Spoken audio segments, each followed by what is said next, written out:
A damning report reveals the extent of oppression against Syrian protesters. Horrors are unfolding and are even being documented as the protests enter the 6th month. Human rights group Amnesty International says many people have been killed while in detention. It adds that torture may have caused or contributed to the deaths of dozens, including 10 children. Well, usually we'd look at about 5 people dying in custody in Syria every single year, and we're looking now at 88 people having died in custody since April.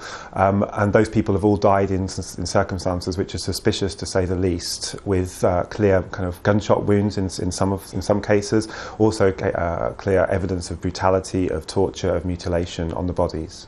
Meanwhile, the US administration has imposed a new set of sanctions aimed at senior government officials for supporting the violent crackdown.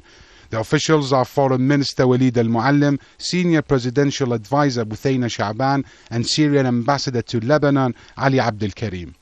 It's not clear if these sanctions will have any immediate effect, but what's certain that it will put Syrian officials under more pressure and perhaps send them a message that they will be held accountable for supporting the violent crackdown on the popular uprising.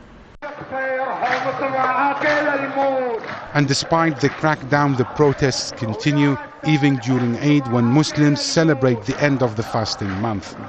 There were protests in at least 15 towns and cities, including the capital Damascus, all calling for the downfall of Syrian leader Bashar al-Assad. Some even called for his execution. Thousands of people joined these protests, which lasted well into the night, and in Homs people were defiant, chanting, "Bashar, Homs is not fearing death." There were several reports of security forces making home raids and arresting people. Landlines, mobile networks and the internet were down in many areas.